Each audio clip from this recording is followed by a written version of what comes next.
evening, and welcome to the second lecture in our series, Extraterrestrial Life, Scientific and Human Implications. I am Alfred Kracher from the Department of Geological and Atmospheric Sciences, and our speaker tonight will be science writer Joel Achenbach. Before introducing him, let me remind you that there will be more lectures in this series tomorrow evening at 8 p.m., Friday at noon, both in this room, and then there will be a whole day conference on Saturday, which will be a very good opportunity to pursue the topics of these talks in some more detail. And flyers with all the more detailed information are on the back table by the books. The conference on Saturday will be upstairs in the Pioneer Room. Before introducing the speaker, I would like to acknowledge the institutions and organizations that have made this lecture possible. The Center for Theology and the Natural Sciences in Berkeley, California, the Iowa Space Grant Consortium, the following academic departments: Physics and Astronomy, History, Journalism and Mass Communication, and Geological and Atmospheric Sciences. Also, the Office of the Vice Provost for Undergraduate Education and the ISU Committee on Lectures. I hope you can stay and join us for refreshments after this lecture. And now Michael Dahlstrom from the Department of Journalism and Mass Communication will introduce the speaker.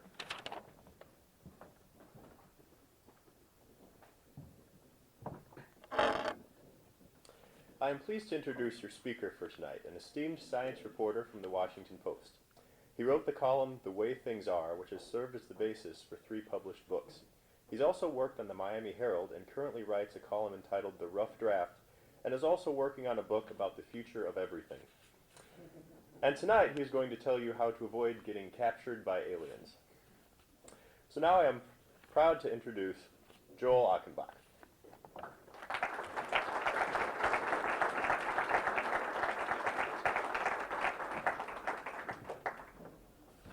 Thank you, Michael. And Professor, that was the first time in my life that anyone has ever pronounced my name correctly. It's Achenbach.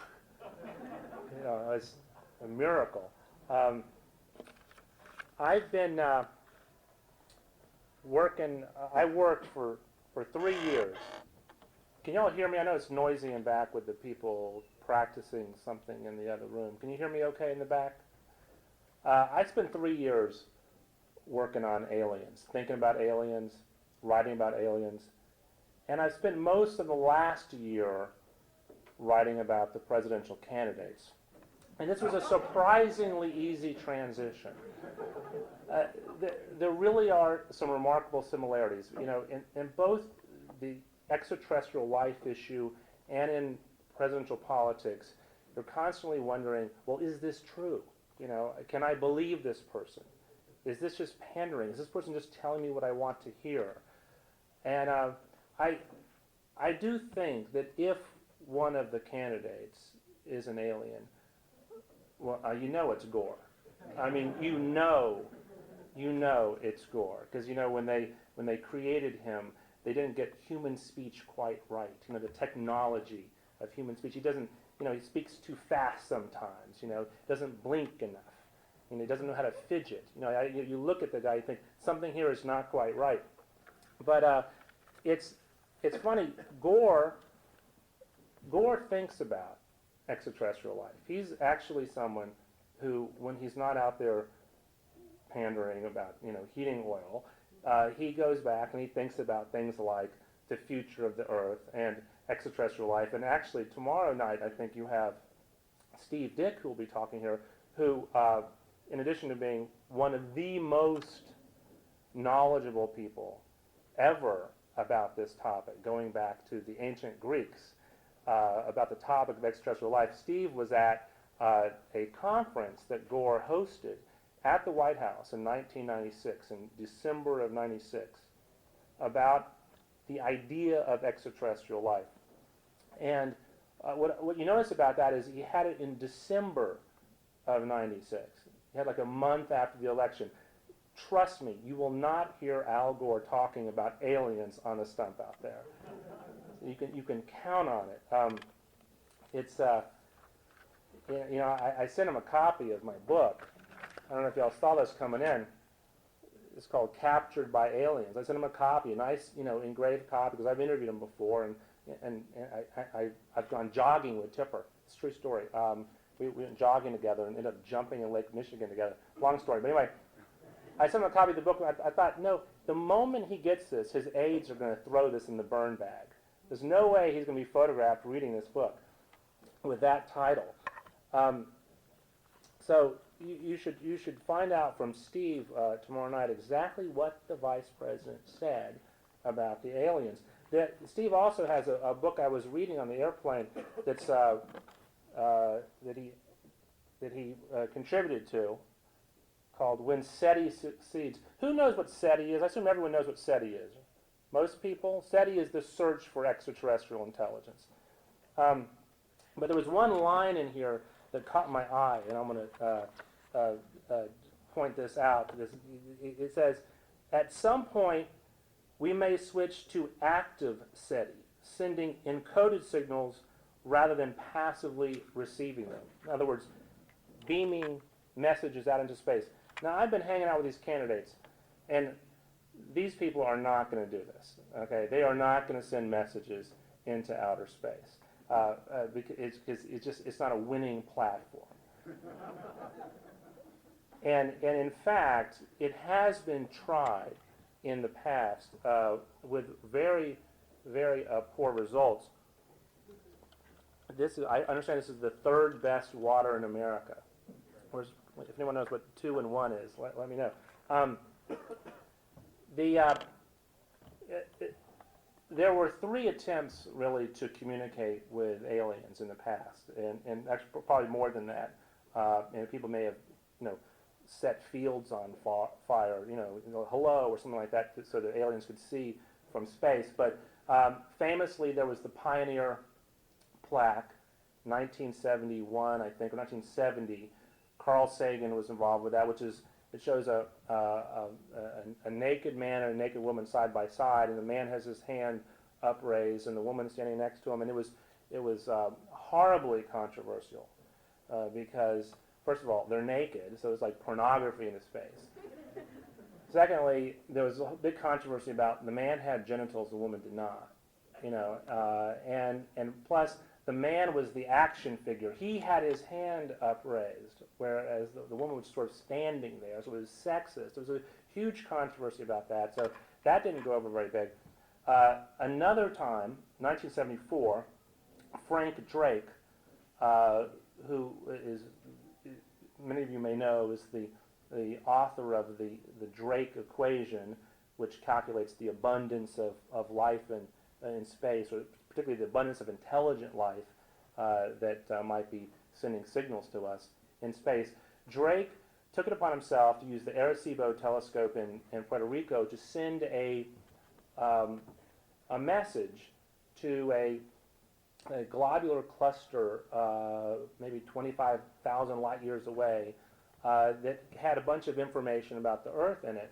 And immediately there was an outcry, particularly some astronomers said, you can't be screaming into space the existence of life on Earth. You don't know what's out there. I mean, the implication is, something could come eat us, or it's dangerous. And this, in fact, since that moment, has been sort of the I think the sort of the general agreement that we do not announce ourselves intentionally. We have all our leakage, I Love Lucy, goes leaking out there, but we do not intentionally say, hey, we're here, come find us. We don't do that. So that didn't go over very big. And then the third example that pops into my mind of trying to communicate was the Voyager record, which was, again, Sagan and Drake and some of their pals put together this sort of early CD type disc that had a bunch of digitized images and sounds and things like that from Earth, and it included greetings from about 56 different diplomats in different languages, just saying hello. so that the aliens would understand we had all these different tongues out there, and it also included whale greetings. And I have this tape, I play it occasionally just to listen to it, and it's all these different languages, and suddenly there's, it's like a cow, and it's always bothered me because the truth is we don't really know what the whale is saying. And I keep thinking that eventually the aliens are actually going to find this spacecraft, and they're going to decipher, the meaning of all these encoded messages, and someone's going to go to the leader of the aliens and say, it's the damnedest thing. It seems like there's 56 different people saying hello, and there's this one creature telling the most disgusting joke. So this is a very good book, but I don't think we're going to be doing that. I don't think we're going to be sending a direct signal. Now, by the way, I'm just rolling here. If anyone wants to suddenly ask a question, do not hesitate. I'm a newspaper reporter. We're rude. We just stop, question, So if you want to ask something as I go, don't hesitate. We're all going to do questions and answers afterwards, but don't hesitate to interrupt me. In my book, it's broken into parts. So the first part is sort of science. The middle part is a detour through what I call alien country. And the third part is back to science. And I try to carry people eventually to the whole realm of biology and what is life, and to bring the narrative to kind of a thudding halt into some really complex science so that people's eyes glaze over and they realize how complicated the topic is. Because most books, they tell you that, we figured it all out. And I try to make people understand we have not figured it all out. And a lot of the questions lead to the whole realm of biology. But the hero who keeps popping up in my book is Carl Sagan. Sagan is the hero, even though at times he said things that were kind of silly. He entertained the possibility early on that we'd been visited in the past, and there were signs of ancient visitors in some of the monuments and the ruins around the planet, kind of the Erich von Däniken idea before von Däniken had that idea. He also thought that Phobos might be an artificial moon of Mars, which is one of the two moons of Mars. He said it might potentially be a hollow object. And Sagan was always the ultimate optimist. He thought there were maybe 1 million civilizations in this galaxy alone. 1 million different alien civilizations right now existing in our galaxy that we might communicate with. Now, this is a very optimistic view of what's out there. And at the same time, even though as he speculated about these things, he's the hero of the book because he always defaulted to, well, what do we really know? And he was willing to admit that we didn't know yet the truth about extraterrestrial life. And to his dying day, he would tell you that although he had spent his whole life searching for it, he hadn't found it. And to me, that showed a great deal of courage. And plus, he was just a very entertaining guy. I interviewed him before he passed away. He died in December of '96. I interviewed him earlier that year out in Seattle. He was sick. He was bald and very, very thin. And when he first answered the door, I didn't even recognize him instantly. And then he started talking in that famous voice. I don't know how many of y'all saw him on TV or ever saw Cosmos, but he's this unmistakable way of pronouncing words and italicizing things, and we sat there and we talked about all kinds of stuff. And the one thing that we talked about a lot was an experiment that he did in 1975 that he and Drake did in Arecibo, in which they figured out that they thought they had figured out the way to detect the aliens, which is to look at an entire galaxy at once. I mean, don't just look at one star. Jill Tarter was here, I guess, last week and talked about the way they did that. They do their searches right now. Sagan and Drake wanted to use Arecibo to look at the Andromeda Galaxy and a couple of other galaxies with the idea that surely somewhere in that huge whirlpool of solar systems there would be a super civilization, a very, very powerful civilization that would be able to beam a message detectable with Arecibo all the way here on Earth across 2 million light years of space. In other words, you don't look for, you look for the brightest source out there. In the same way that when we look at the night sky, we don't see the nearest stars, we see the brightest stars typically. And so Sagan and Drake, I talked to both of them about this. They went to Puerto Rico, they got up very early in the morning, were driving to the telescope, which is back in the mountains, and Sagan thought, you know, we may make the biggest discovery in the history of science this morning. I mean, it may happen before lunch. You know, this could be it. We could get the signal. And Drake was always a little more even keel because he'd done more of these searches. He knew that they typically did not pan out. So they get to Arecibo, they turn on the machine, and the data starts coming in. But all they get is just static. And they're looking at the screen, and there's just static. And the telescope is scanning this entire galaxy out there. And Drake said that he looked over at Sagan, he started to slump in his chair, and he started to stare out the window. And that's all they saw was static. And Sagan told me he was depressed for a week. They'd spent a week doing this. He just was totally depressed because he kept wondering, where are they? You know, where are these aliens? What are we not doing right? What part of this problem have we not thought through carefully enough? Because he believed they were out there. He believed that they would be sending some kind of information, but they weren't picking it up. And so that's sort of the ongoing question in my book is, well, where are they? And this you know, Steve Dick has written about this. This has been something people have been asking for more than 2,000 years. You know, where are they? And typically, the trend has been that people thought they were maybe on the moon. No, not there. Venus, Mars, not there. The trend typically is they're not as conveniently located as we thought. Now, in my book, I'm going to see if I can pull this out for a second. Excuse me. Am I allowed to move?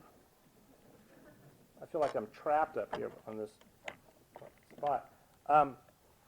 My book, hold on a second. Okay, I'm disappearing behind the rostrum. I'm going to vanish. Okay, my book talks about the 5 biggest unknowns in science. And my list is that, and this is an arbitrary list, but I'd say the biggest unknowns would be, why is the universe here at all? What is the fundamental essence of matter and energy? How did life originate? How does consciousness emerge from our brains? And finally, is there intelligent life in other worlds? Of those questions, the first 4, I mean, these are all very important things that people are actively thinking about and writing about. The first 4, though, typically involve phenomena at a very small scale, which is to say the origin of the universe. Well, the universe is, of course, incredibly huge. Its origin is theorized to have been in a very small condition, essentially, you know, what do you call it? Quantum fluctuation, you know, or something like that. Some you know, a minuscule event that takes place, and you go through expansion and inflation and get the large universe. The fundament of matter and energy is, you know, little strings, little vibrating loops. You can't see them, you know, but mathematically you can, you know, postulate that they're there. The origin of life, probably some little replicating molecule or a little collection of molecules, you know, theoretically that somehow would make a transition from non-life to life. Now, this is an incredibly complicated question that I'm not trying to say it's a small issue. It's just that it involves small things. The question of how consciousness emerges. Well, you know, molecules in the brain, little cells in the brain, neurons, axons, all that, chemistry. It happens at a small scale. But aliens are big. Aliens, they fly spaceships, they zoom around. And this is a real possibility. I mean, I don't know what the truth is, but it is possible that there really are intelligent animals on other worlds out there, and that the information about this will be something that we will be able to detect even in our lifetimes, and we may make contact. I tend to be far more pessimistic about this than most people, but it is a real possibility. And so I think that's one reason why this has been such a captivating issue, and rightfully so. The odd thing is, to me, is that even as science is making this journey to figure out the truth about life in the universe, there's this parallel track of UFOs and aliens and visitors and alien abductions. And it's a very appealing scenario because suddenly, rather than dealing with all these, sort of tedious investigations that NASA does, you can go down to your local bookstore and find a book that'll tell you the answer. It'll tell you, yes, they're here. Here's photographs of them. Okay, they're a little bit fuzzy. Okay, but here's photographs. You probably have heard. The aliens are engaged in a breeding program. They're trying to breed a hybrid of humans and aliens. This is what I've heard. The aliens, essentially, they have something wrong with them. They're lacking something in their DNA. They're have incredible technology. They are very, very advanced, very, very smart, but they're kind of cold and bloodless, and they're sort of like scientists. Okay, no offense to anyone out there in particular, but they're kind of like scientists. But we have feelings. Okay, that's why they come to us, because they want pieces of our DNA. I've talked to people who say that they've been sampled, and they said they've had implants put into them. I was at this thing in Roswell, and this person is like showing me this bump on her leg, and she says, touch it. I'm like touching this thing, and I told her, look, I think it's a zit, but she thought it was an implant, and that's sort of the whole. So much of this debate comes down to that. Is it an alien implant put there by scientists from a very distant world who've traveled here across 59 billion miles of space, okay, to do something with this lady, or is it a zit? That's the question that haunts me. A classic example, actually, is Space Shuttle saw a flying saucer. Do you know about that case? I saw this on NBC. It's called Confirmation. It was a TV show. Whitley Strieber was the executive producer. There's a video of out the shuttle window of something zooming along and then changing directions down by the Earth. And if you do all the triangulation, you can figure out this thing must have been going thousands of miles an hour, and then made a 9-degree turn. So as a spaceship, the occupants obviously are not human, because humans could not survive that dramatic of a change in momentum. And so it was a scientist. There's always one thing you should know. There's always a scientist out there, who has all their credentials, Dr. So-and-so, who will, say, this is the proof, it's real. You can always find these people. You don't have to dig very deep. And there's a scientist saying on NBC, yeah, this is a spaceship, and this shuttle. NASA has this image. Well, NASA says, well, no, we just jettisoned some urine, and this is a little flake of frozen pea that is going right past the window, right outside, and changing directions when we're firing one of our little booster rockets. So so often is the issue. Alien spaceship or pea. You make the call. Now, it's one of the reasons I wrote this book is, I hate the thought, in the title I think I call myself a skeptic. Actually, I hate the term skeptic. It sounds so humorless. It sounds like, skeptics, people who have no fun, skeptic is someone who can't sleep at night because somewhere there's someone believing in something that's not true. The nerve of these people. And it's true that if you ever read like a skeptic's magazine, it tends to be kind of a frowny-faced, we are not amused quality to the whole thing. And so I don't really consider this to be a skeptical book in the sense of, and I tried to have fun with it. I tried to enjoy my, the research and all that. Although a few times I did think I was going crazy, just listening to people talk about stuff that wasn't remotely true. In fact, I want to. Can I read something from my book? How long have I been talking? I don't want to go on and on forever. I brought my cell phone. If it rings, I may have to answer it. Okay. I'm going to read you a little passage. Is that okay? Just from a couple of characters. I hung out with these people in Las Vegas who thought they were from the Pleiades. Pleiades, is the Seven Sisters, a star system up there. It's really a striking little, it's fairly faint, but a striking constellation. And for some reason, a lot of people who think they are walk-ins, which is they think that they have had an alien spirit walk into their body, they believe they are from the Pleiades. That's a very popular place to be from. And one day we went to a vortex out in the mountains. I didn't know what a vortex was until they explained to me. It's a place where there was an alien spaceship base. The spaceships were underground or something. So let me read this. Hold on a second. Okay.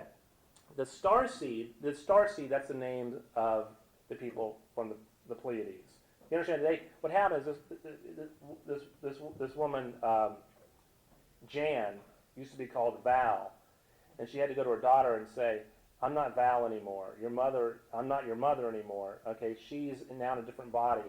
I'm now Jan. I'm from the Pleiades. And I asked the daughter, how'd you feel about that? And she said, well, it's kind of weird, but it'd be awfully arrogant of us to think we're the only life in the universe. So she bought into it. Families are odd. Everyone's got a story. Okay, the Starseed said the Pleiades. The Starseed said the Pleiadians had some kind of underground base nearby for their spaceships. Misha agreed to show me the place. I drove. Jan couldn't go, but her friend Deborah could. Misha and Deborah had different cosmologies within their mutual belief in an alien presence. Misha felt the aliens were probably positive, benign creatures. She did not buy into some of the more terrifying elements of the abduction scenario. But Deborah had a darker vision. I could see her in the rearview mirror. She wore shades. She was by any conventional measure a pretty woman, 40-something, blonde, but with a serious, brooding face as though she were contemplating an unpleasant appointment. She told me, in the early 80s, I started getting hit with feelings of gloom and doom, like the world was coming to an end. As it happened, her ordinary life was ending. She began having abduction experiences, contact with aliens of a malign intent. They would come every night at 3 a.m. and walk around her bed. She couldn't move. She said, I've had some really horrifying experiences, being in bed and feeling like I'm being thrown out of bed, feelings of being paralyzed. I've visualized entities. I asked her what she saw. What I saw was the devil. What I know today, she said, her memory corrected by a realization of the alien presence, is what I saw was reptilian energy. She came to realize that she herself was an alien spirit from the Pleiades. The Pleiadians are humanoids. This explains her ongoing problem with the reptilians. Different types of aliens don't get along. There are also dolphinoids out there and serpent people who go ch-ch-ch-ch. Some of them, said Deborah, may come from the center of the earth. I asked her, why are the aliens coming here? She said, I think there are some out there that are seeking power over our planet. I think there are some who can't evolve themselves until we remember who we are so we can evolve. These theories were also evolving. Everything was up in the air. There wasn't a single narrative that everyone agreed on. Many aliens, many agendas. We reached the Red Rocks area west of the city and drove down a gravel road into an area being graded and platted for a subdivision. The desert air was so clear it was hard to tell the dimensions of the hills around us. We walked through a picnic area. Deborah lingered in one spot, clearly stirred. "Do you feel something?" Misha asked. "Yeah," said Deborah. "Chaotic energy." "Are you a little nauseous?" asked Misha. "Yeah," said Deborah. "You know what this reminds me of? Reptilian energy." Misha said, "But wait, this was supposed to be a Pleiadian base. The Pleiadians are humanoids." Deborah said, "No, maybe it's the reptilian Pleiadian base." See, it was complicated. It's like reptilian Pleiadians, humanoid Pleiadians. We walked across a flattened spot where someone would soon build a house. Chalk lines prefigured the rooms to come. Las Vegas is racing into these mountains as fast as the developers can pour concrete. The population of the county hit 1 million in the 1990s, and the projection is for 2 million by 2006. The Pleiadian base will not have the same energy when it is covered with houses and lawns. The city and its expansion showed the best and worst of the human race. Our creative energy and adaptability let us invent an entertainment megalopolis where there had been nothing but a small town in the desert. But it is all powered by greed, by a gangster's vision of free-flowing cash. Now they wonder where they'll get water. Do these things happen on other worlds? Do civilizations last for millions of years, sticking around long enough to be detected by radio telescopes if they have a Las Vegas somewhere in their psyche? Deborah and Misha put their hands on the dry, powdery surface of the rust-red cliff at the edge of the basin. They felt it, the energy. I climbed onto an enormous rock, vaguely shaped like a spaceship that looked as if it might take off for the Pleiades any moment. "When we touch a surface," I announced, "we feel not the solid matter of the thing, but merely the electrical repulsion, the energy of the electron shell." In other words, I was trying to impress them with knowledge with which I had only the faintest acquaintance. Einstein, I said, was the person who figured out that matter is the same thing as energy. It's the same stuff in different form. Matter, the saying goes, is frozen energy. Misha said, "Did you hear that the feeling is that Einstein was a starseed alien?" Then something wonderful happened. Deborah came upon a plaque buried in the ground. It said, "Lizard Lounge Cabana." Apparently the local Rotary Club was going to build a cabana in that spot named the Lizard Lounge. "Reptilian Lounge. No shit," said Deborah. She laughed, vindicated. People find the evidence if they're looking for it. Believing is seeing is a saying that you hear out there. And scientists do it too. Scientists also tend to find things that they were already looking for, and sometimes it leads them astray. Percival Lowell, of course, famously would stare into his telescope 100 years ago out in Flagstaff at Mars. And at first he wouldn't see anything, but if he waited long enough, this is what he wrote in his books, the canals would come into focus. If he kept looking, he'd see the canals. And he figured out and promoted the idea that there were all these canals on Mars, and therefore there was intelligent life on Mars, and of course it was more advanced than us, because aliens are always more advanced, and his evidence was that a species that could do engineering on that scale of canals across the entire surface of the planet, that clearly they had greater technology than we had, because with our puny little canals. And plus they would have solved all the problems, the political problems of getting along, from country to country. Therefore they were sort of morally more advanced. I talk about this stuff. I don't want to sound like I know exactly what the answer is. One thing I noticed was that on this topic, people who go into it come out thinking that they're the one sane person when it comes to aliens and extraterrestrial life. And after I spent a couple of years on this, I realized, hey, no, actually it's me. I'm the one sane person. I'm the one who's figured it out. I actually, at one point, with these Pleiadians, they were curious that I was so interested in the topic, and they kept saying, "Are you feeling drawn to the vortex? What's drawing you into this?"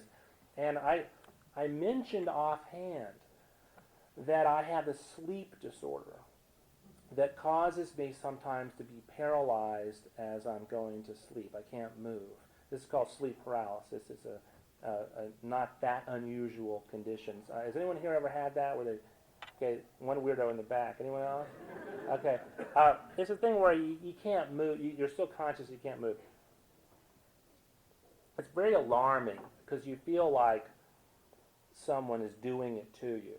Okay, and plus you tend to have these auditory hallucinations as though someone is coming into the room. You actually hear intruders. It's quite disturbing. And of course, stupid me, I mentioned this to the Pleiadians. They're like, aha, okay, he's one of us. So they thought I was from space too. And they agreed, they got me to agree to be hypnotized in a hotel room to see if I could recover a memory of the first time I was abducted or whatever it was that was causing this experience. And I went through with it. It was in like the Sahara casino hotel, whatever. I'm sitting there, and Deborah she put me into sort of like a alpha state trance kind of hypnotic thing, and I tried so hard to remember the first time, exactly what happened the first time I ever had this sort of sleep paralysis. I was with my friend Trey. We're driving across West Texas on the road actually to Roswell, of all creepy things, and there was this Bob Dylan song on, and suddenly I couldn't move, and it was just really creepy. But I couldn't remember any aliens. I couldn't remember any flying saucers or anything like that. And of course, I felt really bad that I disappointed Deborah. But the fact that I couldn't remember anything, I mean, that's how they operate. That's their MO. If you don't remember being abducted, that's practically evidence that you were. So if you have no memory like that, I think you should be worried. In doing this book, I tried to look at all aspects of it. I went at one point to Vancouver to the set of the X-Files and interviewed Gillian Anderson and Dave Duchovny. And the irony is that Anderson totally believes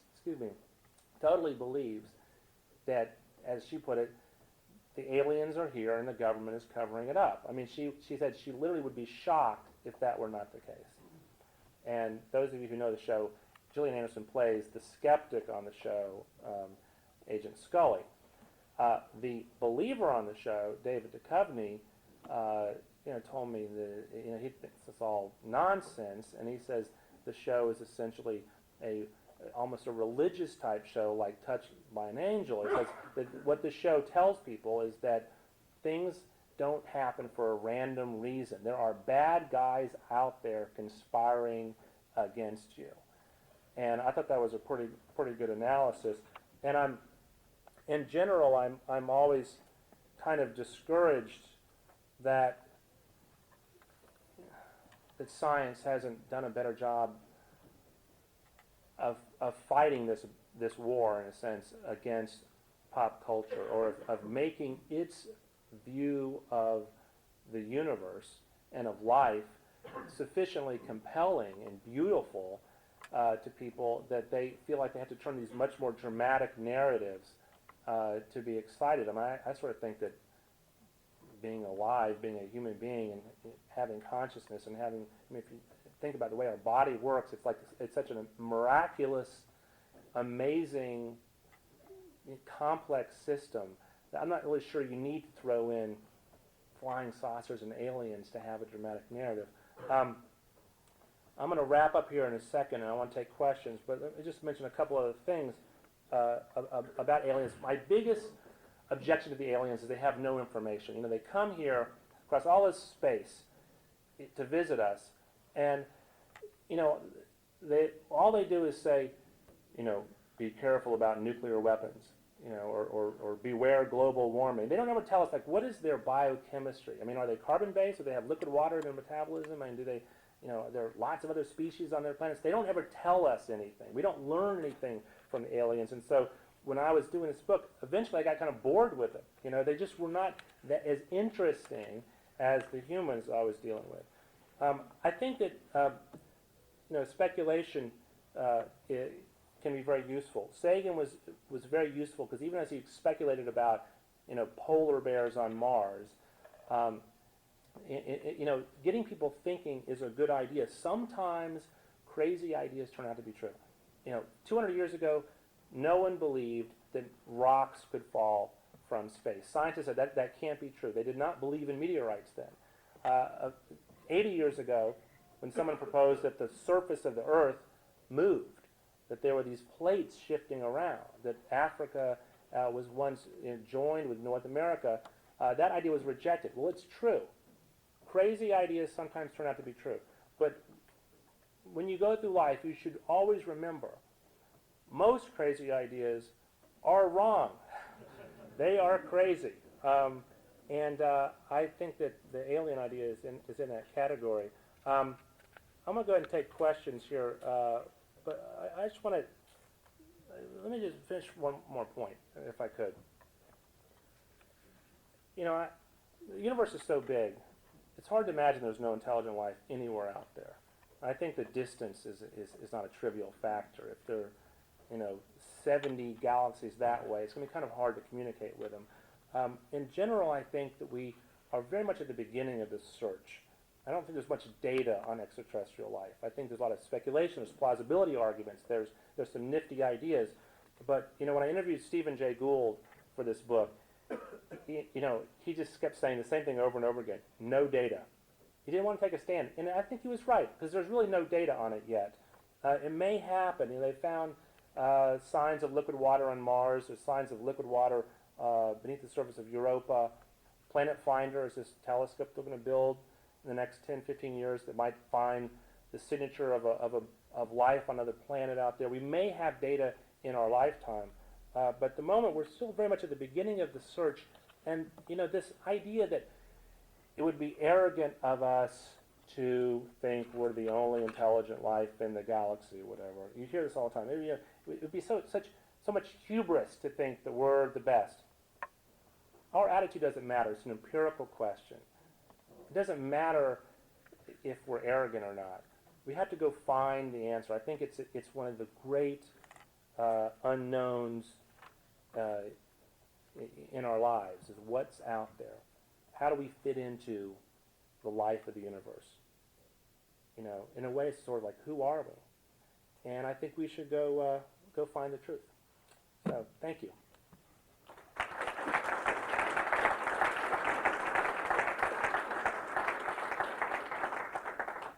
All right, who's got a question? Is anyone really mad now that I said they're not real? What do you think the motivation is to believe in aliens and abductions and all these complex phenomena? Well, the simple answer that you hear a lot is that aliens are sort of like secular angels or demons, and that they essentially play a role that other kinds of spirits and mythological creatures have played for thousands of years. I tend to be a little, my feeling is, look, we are a model building species. We think about what the truth is out there. We invent stories. We are storytellers.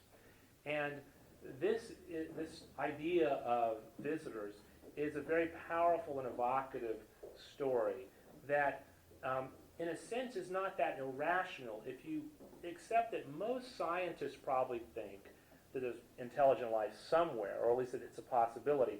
All the believers are doing is sort of tweaking location. All they're saying is, okay, well, rather than 100 trillion light years that way, 100 trillion miles that way, let's just put them here. They're tweaking the matter of location. I don't really think. One thing I notice is that when I talk to someone who's a true believer in UFOs, and I sometimes people here, who strongly believe in them, I've never thought that people tended to be irrational or crazy to believe in them. I don't think people are dumb to believe in them. I just think it's a different way of analyzing the data. It's a different way of interpreting it. But it is striking that the alien stories are anthropocentric, in that the aliens are fascinated with us. They can't keep their hands off us.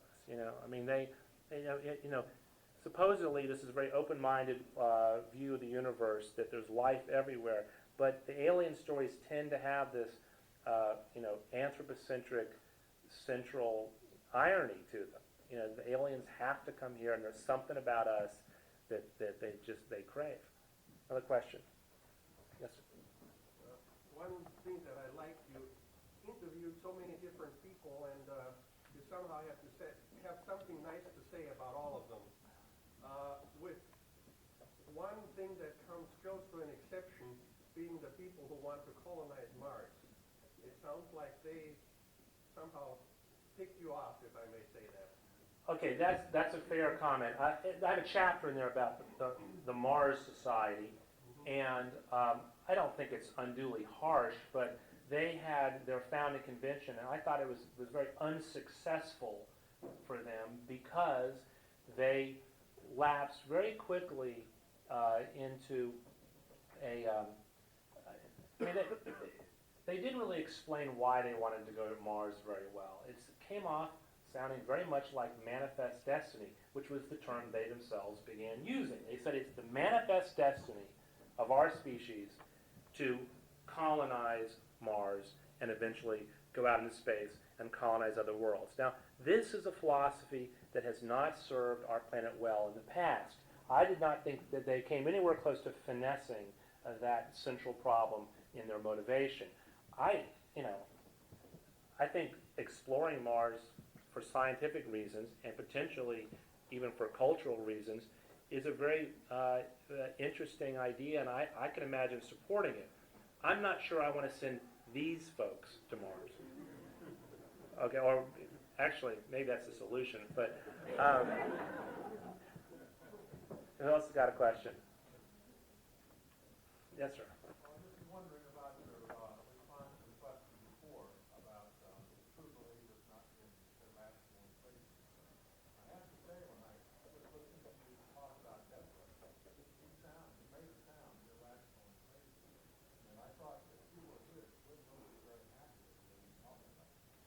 Okay,